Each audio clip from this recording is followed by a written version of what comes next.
Una de las enseñanzas más sorprendentes, más misteriosas, más asombrosas de la Biblia es el hecho de que Dios nos ama. Dios nos ama. Ahora, yo sé que para mucha gente esta verdad no tiene nada de extraordinaria, porque ellos asumen que el amor de Dios es lo más natural del mundo. De hecho, la Biblia dice que Dios es amor, en 1 de Juan capítulo 4, versículo 8. Entonces, ¿qué puede tener de extraordinario, qué puede tener de asombroso el hecho de que Dios nos ame? Mis hermanos, ¿deberíamos asombrarnos del amor de Dios? Bueno, eso es lo que yo quiero que veamos en esta mañana a la luz del conocidísimo pasaje de Juan capítulo 3, versículo 16. Y voy a limitarme por ahora a leer solo este versículo. Eric ya leyó una parte más amplia, pero dice este famoso, conocido texto del Evangelio de Juan: porque de tal manera amó Dios al mundo que dio a su Hijo unigénito, para que todo aquel que cree en Él no se pierda, mas tenga vida eterna. Como yo decía hace un momento, este es uno de los versículos más conocidos, más memorizados, más citados, más apreciados de toda la Biblia. Y mis hermanos, es fácil entender por qué. No me viene a la mente otro texto que en una forma tan breve, tan sencilla, solo 29 palabras en el español, 25 en el original, y sin embargo resumen en una forma hermosísima el corazón del Evangelio. De verdad, no me viene otro texto a la cabeza que resuma de una manera tan hermosa, que presente en una forma tan maravillosa la esencia del mensaje del Evangelio. Y lo que yo quiero hacer en esta mañana es desempaquetar este texto bíblico, resaltar por lo menos 6 elementos que este pasaje contiene, o que este texto contiene, de manera que podamos apreciar en toda su dimensión, dentro de lo posible, ¿verdad?, para nuestra limitada y pequeña capacidad de comprensión, de qué clase de amor es que el Señor Jesucristo está hablando aquí. Y el primer elemento que yo quiero resaltar, que contiene nuestro texto, es el sujeto de ese amor. Para aquellos que pasaron hace tiempo, ¿verdad?, por la escuela, una oración tiene sujeto y tiene predicado. El sujeto es el que realiza la acción del verbo, si se han olvidado de la gramática. Bueno, ¿quién es el sujeto de la oración? Porque de tal manera amó Dios. Ahí está el sujeto. De tal manera amó Dios al mundo. Dios amó al mundo. El Todopoderoso, el Creador del universo, el Dios de toda sabiduría, de toda justicia, de toda santidad, amó al mundo. El amor es la virtud más apreciada del hombre. De hecho, a menos que una persona sufra de un serio desajuste emocional, todo el mundo desea ser amado y todo el mundo se deleita en el hecho de poder amar. Todo el mundo. Sin embargo, por más que nosotros amemos a otras personas, nuestro amor siempre será imperfecto, limitado y defectuoso, porque nosotros somos imperfectos, limitados y defectuosos. Todos tenemos que luchar con el orgullo. Todos tenemos que luchar contra el egoísmo de nuestro corazón, que nos impiden amar como debiéramos amar. Nosotros no amamos perfectamente a nadie. Así que, si tú crees que amas, en realidad tú no amas, ni yo tampoco, como debiéramos amar. Pero ese no es el caso de Dios. Nuestro Dios es perfecto en bondad, es perfecto en compasión, es perfecto en misericordia, es perfecto en paciencia, es perfecto en sabiduría, es perfecto en todos sus atributos. De manera, mis hermanos, que no existe un amor en el mundo que pueda compararse con el amor de Dios. Si alguna vez tú crees que has amado, o tal vez crees que en este momento estás experimentando un sincero y profundo amor por alguien, mi hermano, mi hermana, multiplícalo por mucho y todavía te estás quedando muy corto para entender el amor de Dios. De hecho, el amor, según la Biblia, no es una característica más dentro del conjunto de atributos que hacen que Dios sea Dios, sino que, como ya decía en la introducción en 1 de Juan, capítulo 4, versículo 8, dice que Dios es amor. Dios es amor. El amor es algo así como el componente esencial de su naturaleza. Ahora, por supuesto, eso no elimina la realidad de que nuestro Dios es también perfectamente santo, nuestro Dios es perfectamente justo, pero la santidad y la justicia de Dios lo que hacen en realidad es resaltar más aún lo misterioso e incomprensible que es el amor de Dios, sobre todo al considerar el segundo elemento de nuestro texto, el objeto de ese amor. Ya vimos el sujeto, Dios. Veamos ahora el objeto, porque de tal manera amó Dios al mundo. Dios amó al mundo. El problema con esta declaración es que muchos leen la palabra mundo como si Juan estuviera diciendo que el amor de Dios es tan grande, tan grande, tan grande, que abarca a todos los seres humanos que han vivido, viven y vivirán en este mundo. Según algunas estadísticas, hasta la fecha han nacido unas 70,000 millones de personas. Y no tenemos ni idea de cuántas más nacerán hasta que la historia humana llegue a su fin. Bueno, algunos presuponen que lo que Juan capítulo 3 versículo 16 enseña es que el amor de Dios es tan grande que Él envió a su propio Hijo a morir por cada una de esas 70,000 millones de personas y por todos los que vendrán después. Así de grande es el amor de Dios, dicen algunos.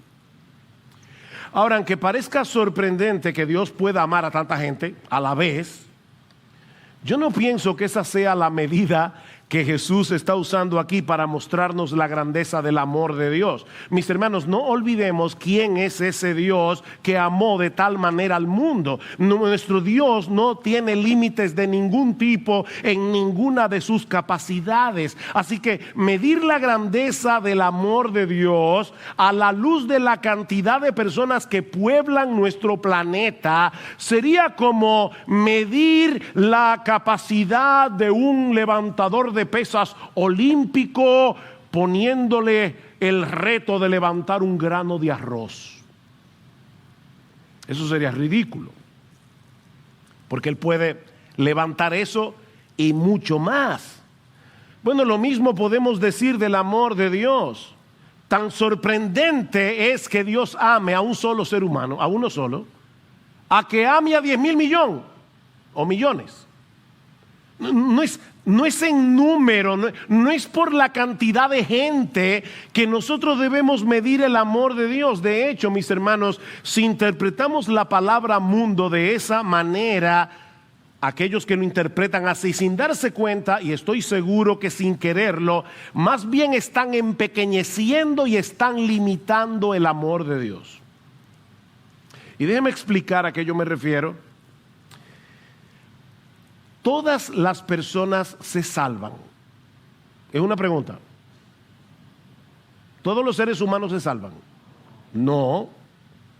De manera que si interpretamos la palabra mundo como significando todos los que han vivido, viven y vivirán en el planeta, tenemos que llegar a la conclusión de que lo único que hace Dios a favor de todos los individuos que viven en el mundo fue abrirles un camino de salvación y luego dejar en las manos de cada cual que se salve.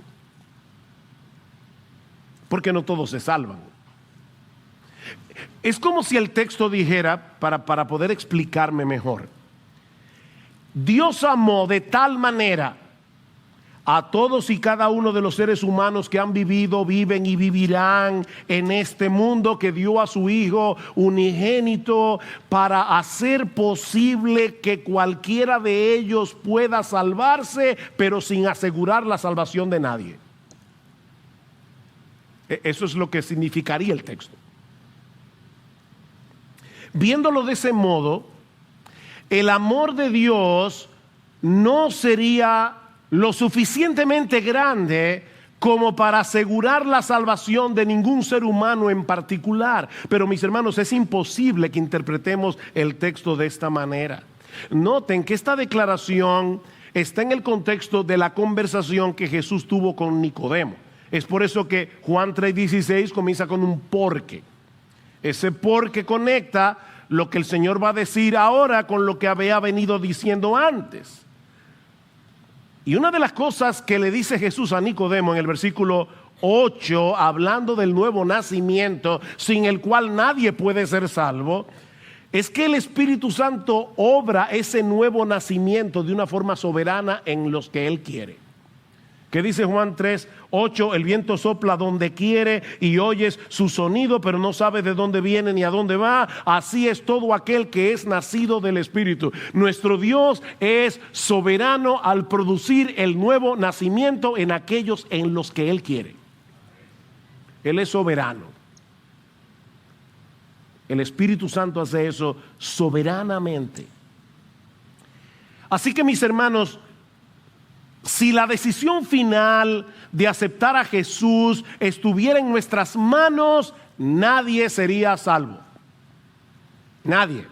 Primero, porque nadie puede hacerse nacer a sí mismo, de nuevo. ¿Quiénes de ustedes son responsables de su propio nacimiento físico? ¿Quiénes de ustedes decidió, yo voy a nacer? Eso no lo decide nadie. Tú ni sabías que te estaban engendrando y tampoco te diste cuenta de tu parto aunque estabas ahí. Bueno, lo mismo pasa con el nuevo nacimiento. Es Dios el que nos pare otra vez. El nuevo nacimiento es una obra de Dios, es una obra soberana del Espíritu Santo. Así que si Dios hubiera dejado en nuestras manos salvarnos, nadie sería salvo.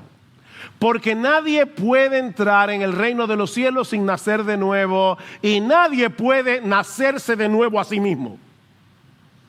Pero por otro lado, ninguno de nosotros está inclinado a creer en Cristo. Para nada. ¿Qué dice Juan capítulo 1 versículos 12 y 13? Dice Juan: pero a todos los que les recibieron les dio el derecho de llegar a ser hijos de Dios. Es decir, a los que creen en su nombre. Todos los que creen en su nombre son hijos de Dios. Pero ahora escucha: que no nacieron de sangre, ni de la voluntad de carne, ni de la voluntad del hombre, sino de Dios. Dios los engendró. De hecho, noten lo que sigue diciendo Juan en el versículo 18, Juan capítulo 3.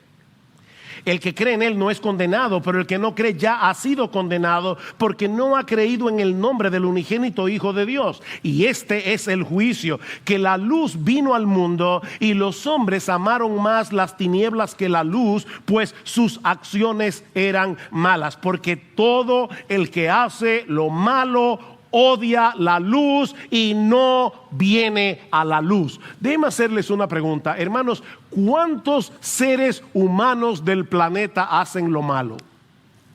¿El 90%? ¿El 99%? ¿El 100%? Y Juan dice aquí: todo el que hace lo malo odia la luz. Así que todos los seres humanos nacen odiando la luz. Odiando la luz, aborreciendo la luz, no queriendo venir a la luz. No hay quien haga lo bueno, dice Pablo, no hay ni siquiera uno. Ok, entonces, ¿qué significa que Dios amó al mundo? Ya vimos que no significa todos los seres humanos que han vivido, viven y vivirán en el mundo. ¿Qué significa entonces? Cuando Juan usa la palabra mundo en su evangelio, usualmente es para referirse al sistema de maldad imperante en este mundo caído y que se opone radicalmente a Dios y a sus caminos. Por ejemplo, en Juan capítulo 15, versículo 18, Jesús le dice a sus discípulos: si el mundo os aborrece, sabed que a mí me ha aborrecido antes que a vosotros.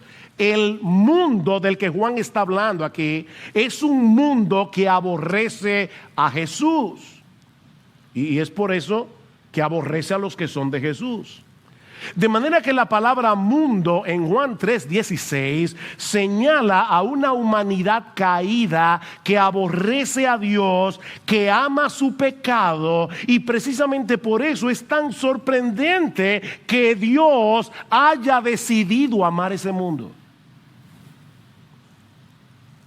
Mis hermanos, lo maravilloso, lo sorprendente, lo extraordinario, lo misterioso del amor de Dios no es que Él haya decidido amar a un mundo poblado por tanta gente, sino que Él haya decidido amar a un mundo de gente tan mala. ¿Ven la diferencia?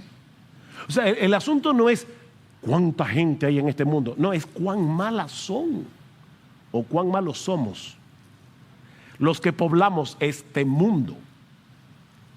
Y Dios, que es perfectamente santo, que es perfectamente justo, que aborrece el pecado con cada fibra de su ser, que el pecado es completamente antagónico a su naturaleza, y aún así Dios decidió amar a personas de este mundo. Porque de tal manera amó Dios al mundo. Y lo sorprendente, mis hermanos, es lo que Dios estuvo dispuesto a hacer por amor a ese mundo tan aborrecible. Lo que nos lleva al tercer elemento. Ya vimos el sujeto de este amor, Dios. El objeto de este amor, el mundo. Veamos ahora en tercer lugar el don sacrificial de este amor. ¿Qué fue lo que hizo Dios? Decirle al mundo: yo te amo. De paso, esposos, esposas, el amor no es de palabras solamente. El amor no se ve por lo que nosotros decimos, el amor se ve en lo que hacemos. ¿Qué hizo Dios? De tal manera amó Dios al mundo que dio a su Hijo unigénito. Ahí está el amor. Ahí está el don del amor. Dios el Padre amó tanto a este mundo que estuvo dispuesto a desprenderse de lo que Él más ama para salvar a pecadores que lo aborrecen. Padres, déjenme hacerles una pregunta. ¿Tú estarías dispuesto a que uno de tus hijos donara un riñón para salvarle la vida a tu peor enemigo? Sobre todo sabiendo que probablemente donar el riñón de tu hijo, que es compatible con tu enemigo, le puede provocar la muerte de tu hijo. Bueno, en el caso de Dios, no es simplemente que Él pensaba en la posibilidad de que su hijo perdiera la vida. Es que él envió a su hijo para que la perdiera. Por amor a ti, que cuando éramos inconversos odiábamos a Dios. Ay, no, pastor, yo nunca he odiado a Dios. Bueno, tú no odias al Dios de tu propia invención, pero sí al de la Biblia, porque si no lo odiaras ya hubieras venido arrepentido a sus pies.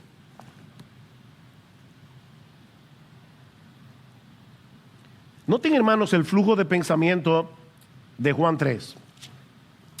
Y comencemos en el versículo 14, porque nosotros comenzamos en el 16, es tan famoso el texto, ¿verdad? Porque de tal manera amó Dios al mundo, pero el Señor viene hablando de algo. Y dice en el versículo 14, como Moisés levantó la serpiente en el desierto, así es necesario que sea levantado el Hijo del Hombre, para que todo aquel que cree en Él que tenga en Él vida eterna, porque de tal manera amó Dios al mundo. El Señor está haciendo alusión aquí a un episodio en la historia de Israel que se encuentra en el capítulo 21 del libro de Números. En un momento dado, los israelitas pecaron tan gravemente contra Dios que el Señor les envió como castigo serpientes venenosas. Y cuando un israelita era mordido por la serpiente, moría al poco tiempo. Así que Moisés le clama al Señor, los israelitas le piden perdón al Señor y Dios le dice a Moisés: Moisés, mira, levántate, hazte una serpiente de bronce, levántala en un asta, y todo israelita que fuere mordido por la serpiente, pero mirare hacia esa serpiente de bronce, el veneno no le hará daño. Y ahora el Señor le está diciendo a Nicodemo: ¿sabes qué, Nicodemo? Esa serpiente de bronce que Dios utilizó para salvar a los israelitas en el desierto eran una representación de lo que yo voy a hacer en la cruz. Así como la serpiente fue levantada en un asta y todo aquel que miraba la serpiente era salvo, así también yo seré levantado en una cruz y todo el que mira a mí con fe será salvo. Ahora, hermanos, ¿no les sorprende esa similitud? Una serpiente. Miren, hermanos, la serpiente fue maldita en el huerto del Edén y para los israelitas era un animal inmundo. ¿Por qué Dios no le dijo a Moisés: hazte un cordero de bronce? ¿Verdad que el cordero hubiera sido más apropiado para simbolizar a Jesús?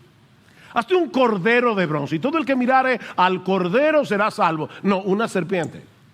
¿Por qué una serpiente? Porque nuestro Señor Jesucristo tenía que ser hecho maldición en la cruz del Calvario para que tú y yo pudiéramos ser salvos de la ira de Dios.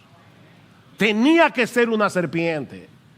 ¿Qué dice el apóstol Pablo en 2 Corintios 5:21? Al que no conoció pecado, por nosotros Dios a él lo hizo pecado, al Hijo Santo de Dios lo hizo pecado para que nosotros fuésemos hechos justicia de Dios en él. Y Pablo dice en Gálatas capítulo 3 versículo 10 que Cristo nos redimió de la maldición de la ley, hecho por nosotros maldición, porque escrito está: maldito todo aquel que fuere colgado en un madero. Óyeme, mi hermano, mi hermana, Cristo fue maldito de Dios por culpa tuya y por culpa mía. Así de grande es el amor de Dios. Así de grande es el amor de Dios. Cristo es el hoyo negro que absorbe toda la ira que tú y yo merecemos por causa de nuestros pecados. ¿Y por qué Dios estuvo dispuesto a hacer algo así? Por su amor. Por su amor, porque de tal manera es tal la grandeza del amor de Dios que pudo vencer su propia animadversión hacia la pecaminosidad del mundo y entregar lo que Él más ama por personas que lo odian. Esa es la gran enseñanza de Juan 3:16. Fue por amor a un mundo de gente pecadora que Dios entregó a su Hijo unigénito, por ese mundo que le dio la espalda, por ese mundo que constantemente pisotea su ley moral. Así de grande es el amor de Dios. Ahora, no olviden, por favor, que todos nosotros pertenecíamos a ese mundo antes de venir a Cristo. O sea, aquí no estamos hablando de esos perversos pecadores que están allá afuera.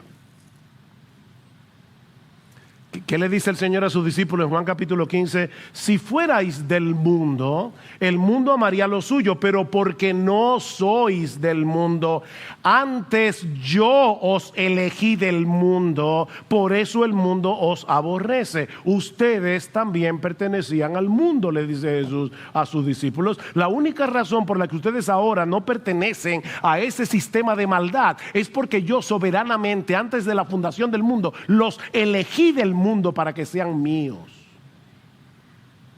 Yo los elegí del mundo y los aparté del mundo para que ahora me pertenezcan a mí. De manera, mi hermano, mi hermana, que la única razón por la que ya no pertenecemos al mundo, la única razón por la que somos del Señor es porque Dios nos amó cuando nosotros no le amábamos. Primera de Juan 4:19, nosotros le amamos a Él porque Él nos amó primero. El amor de Dios nos conquistó. El amor de Dios venció nuestra hostilidad para traernos a Cristo y hacernos partícipes de su amor. Conozco una pareja de esposos, ya les dañé la historia, donde el individuo se enamora de esta muchacha y ella no le hacía caso. Así que él se propuso conquistarla y comenzó a mandarle una rosa todos los días durante un año entero. Esto no es una historia de esa que aparece en las ilustraciones de los libros. Yo conozco la pareja, ellos no contaron su historia.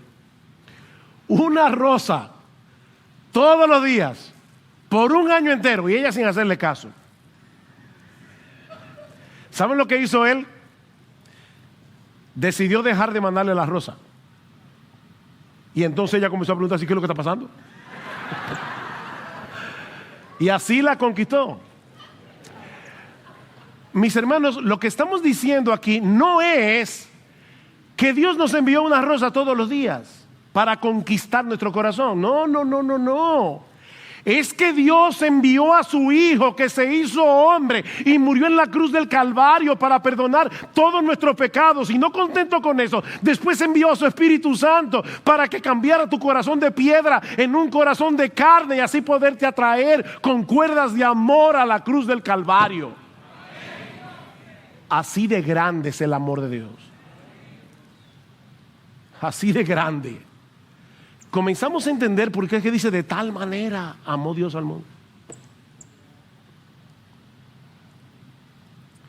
Y por causa de ese amor, Dios todavía mantiene abierta la puerta de la salvación. Oye, mi amigo, todavía la puerta de la salvación sigue abierta para ti, para todos los que quieran venir. Lo que nos lleva al cuarto elemento que encontramos en nuestro pasaje es la extensión de ese amor. ¿Qué dice el texto? Para que todo aquel, párense allí, todo aquel. ¿Para quién es la invitación? Todo aquel.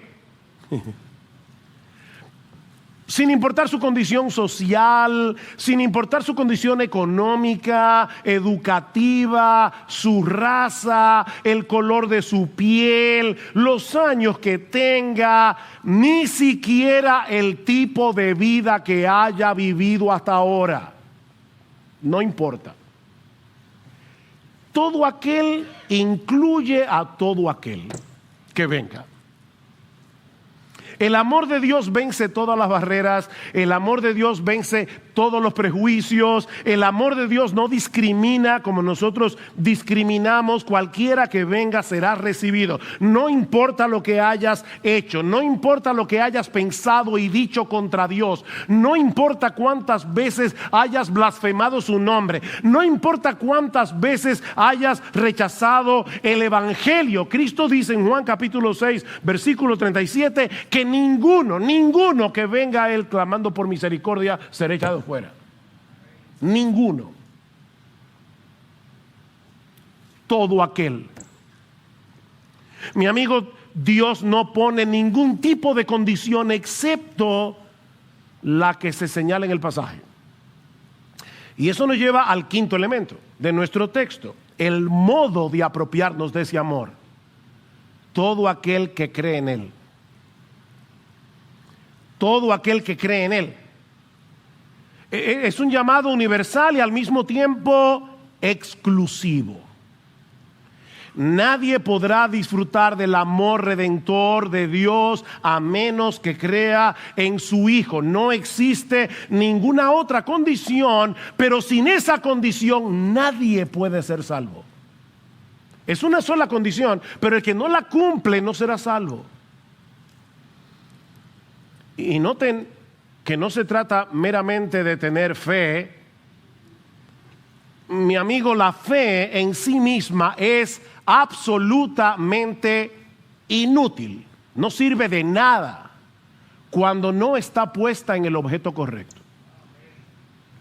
Elvis Presley cantaba una canción titulada I Believe, yo creo. Y en una de sus estrofas él decía: cada vez que escucho llorar a un bebé recién nacido, o toco la hoja de un árbol, o miro al cielo, entonces sé por qué yo creo. Pero la canción no decía creer en qué o creer en quién. ¿Han oído esa frase, verdad? La fe mueve montañas. No, la fe no mueve ni una hormiga. La fe no hace nada. El que mueve montañas es Dios. Por medio de la fe en su Hijo. La demanda del Evangelio es muy específica. Es que creamos en Cristo y en nadie más. Y no simplemente que creamos en Cristo. Porque Nicodemo, otra vez el contexto del pasaje, le dice: Señor, yo sé que tú has venido de Dios como maestro. Y Cristo le dice: ¿sabes qué, Nicodemo? No me estás halagando con eso, porque creer simplemente que yo soy un maestro, o creer que yo soy un gran hombre, o creer que yo soy un individuo adelantado para su época, no te va a salvar. Es creer en mí como aquel que será levantado en una cruz, para que todo aquel que crea en ese crucificado no se pierda, mas tenga vida eterna. Así que ni siquiera se trata de creer en Cristo. Es creer en Cristo como aquel que murió en una cruz para pagar nuestra deuda con la justicia del Padre. Es creer en eso. El llamado del Evangelio. ¿Qué dice el versículo 18 otra vez? El que cree en Él no es condenado, pero el que no cree ya ha sido condenado porque no ha creído en el nombre del unigénito Hijo de Dios. ¿Saben que algunas personas creen que llegar al cielo es como cruzar un río con un bote? Y ellos dicen: si tú usas únicamente el remo de la fe, vas a dar vuelta en círculos. Si tú usas únicamente el remo de las obras, vas a caminar en círculo, pero contrario. Pero si tú usas el remo de la fe más el remo de las obras, vas a llegar al otro lado del río. El problema es que nosotros no vamos a llegar al cielo en bote.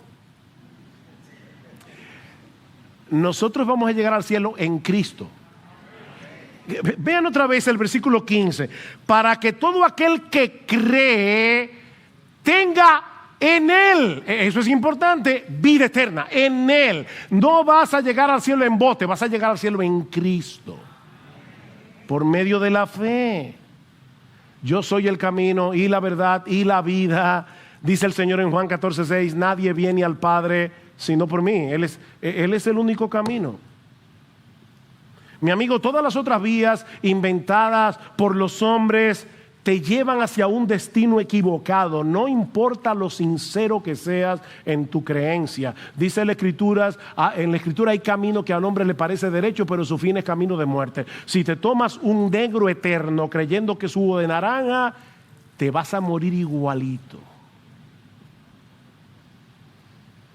Para los que no son dominicanos, negro eterno es un veneno que usamos aquí para las ratas. Es en Cristo y solo en Él que podemos ser salvos. Y eso nos lleva al último elemento de nuestro texto. El glorioso resultado de este amor Porque de tal manera amó Dios al mundo que dio a su Hijo unigénito para que todo aquel que cree en Él no se pierda, mas tenga vida eterna. He aquí las únicas dos opciones para toda la raza humana: salvación o perdición. Y lo que hace la diferencia es el Señor Jesucristo. Él es la línea demarcatoria.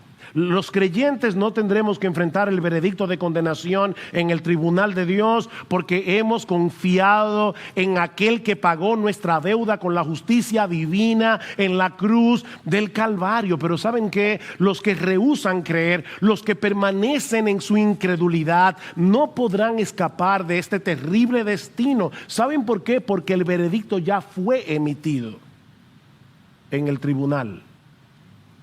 Leyeron el versículo 18: el que cree en Él no es condenado, pero el que no cree ya ha sido condenado. Ya tú estás condenado. ¿Qué dice el versículo 36? El que cree en el Hijo tiene vida eterna, pero el que no obedece al Hijo no verá la vida, sino que la ira de Dios permanece sobre él. Mi amigo, óyeme bien. Si tú no crees en Jesús, no es que tú vas a cosechar la ira de Dios, es que la ira de Dios está sobre ti en este momento. Como decía Jonathan Edwards, tú estás en las manos de un Dios airado. Dios no tiene ninguna razón para no hacer así y arrojarte en el infierno, ni una sola razón. Más bien tiene muchas razones para arrojarte en el infierno. La ira de Dios ya está sobre ti. Ya el veredicto fue emitido en el tribunal. Así que solo hay dos opciones: vida eterna o condenación perpetua. Y la línea que separa un destino del otro es el Señor Jesucristo. El que cree en el Hijo tiene vida eterna. Y eso no significa que va a vivir para siempre. Lo que eso quiere decir es que los que creen en Jesús vivirán por los siglos de los siglos en una deleitosa comunión con el Dios Trino. ¿Qué dice el Señor en Juan 17:3? Esta es la vida eterna, que te conozcan a ti, el único Dios verdadero, y a Jesucristo a quien has enviado. Así que la vida eterna no se mide en función de tiempo, se mide en función de relación. Yo soy el pan de vida, dice Jesús. El que a mí viene nunca tendrá hambre, el que a mí cree no tendrá sed jamás. Solo en Cristo hay verdadera satisfacción, porque solo Él nos reconcilia con el ser más extraordinario, más hermoso, más majestuoso, más maravilloso de todo el universo. Así que lo que este texto enseña es que Dios amó de tal manera al mundo que dio a su Hijo unigénito, lo que Él más amaba, para que todo aquel que deposite en Él su fe no solo escape de la condenación del infierno, sino que pueda disfrutar desde hoy y para siempre de una deleitosa y eterna comunión con ese Dios que amó de tal manera al mundo. Tú serás arrojado en el océano del amor de Dios. Tú serás rodeado de su amor. ¿Tú escuchaste eso, mi hermano amado, que vas a participar de la cena en un momento? Dios entregó a su Hijo para que tú y yo pudiéramos tener comunión con Él. Es de eso que se trata todo esto.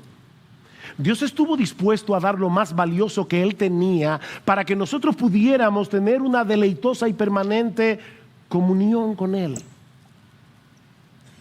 Medite en esto, mi hermano, mientras participamos de la cena que simboliza el precio que Dios estuvo dispuesto a pagar para que esa comunión fuera posible. Pídele a Dios en oración que te ayude a crecer en gratitud, como hicimos al inicio de este culto, crecer en gratitud por ese bendito Cordero que fue inmolado para impedir que te pierdas, para que ahora puedas vivir para la gloria de Dios y gozar de Él por siempre. Pídele, mi hermano, que te conceda una mayor intimidad, una mayor dependencia de Él a través de la oración, a través de su palabra. Pídele que te ayude a mantenerte alerta y vigilante contra los ídolos del corazón que puedan opacar ante tus ojos el brillo de la gloria de nuestro bendito Señor y Salvador Jesucristo. Pídele que te ayude a recordar, sobre todo en tiempos de dolor, sobre todo en tiempos de aflicción, que la cruz es la medida de su amor. Juan 3:16 nos dice: de tal manera amó Dios al mundo que Él hizo todo lo posible para que sus hijos no tuvieran ningún inconveniente. No, de tal manera amó Dios al mundo que dio a su Hijo para que tú no te pierdas y para que puedas ahora disfrutar de vida eterna. No importa el dolor, no importa la aflicción. Decía el puritano Richard Sibbes: no midas el amor y el favor de Dios con tus propios sentimientos. El sol brilla tan claramente en el día más oscuro como en el más brillante. La diferencia no está en el sol, sino en algunas nubes que impiden la manifestación de la luz. Puede ser que en este momento tú tengas unas cuantas nubes muy negras sobre tu cabeza. Pero ¿sabes qué? El sol sigue brillando igual, como sigue brillando el amor de Dios, que dio a su Hijo por amor a ti, por amor a mí. Y mi amigo, si tú estás aquí sin Cristo, si aún no has venido a Él en arrepentimiento y fe, yo te pregunto, ¿cómo tú vas a responder en esta mañana al sorprendente e incomprensible amor de Dios? Porque déjame decirte algo: no hacer nada es hacer algo. Si tú escuchas lo que Dios estuvo dispuesto a dar para que los pecadores no se pierdan y tú decides no hacerle caso a eso, si tú decides ser indiferente a este mensaje, ya tú estás haciendo algo. Tú estás rechazando el regalo de Dios en Cristo para tu propia perdición, para tu propio perjuicio. Y yo te pregunto, mi amigo, ¿tú vas a despreciar a Cristo en esta mañana? ¿O vas a venir humillado a Él clamando que te salve? Oh, que el Señor bendiga su palabra con poder en este mismo instante, de tal manera que muchos sean convencidos de su pecaminosidad, que muchos sean convencidos de su condenación, que vean a Cristo como el extraordinario y maravilloso y todo suficiente Salvador que su alma necesita. De modo que aquí ahora vengan a Él para ser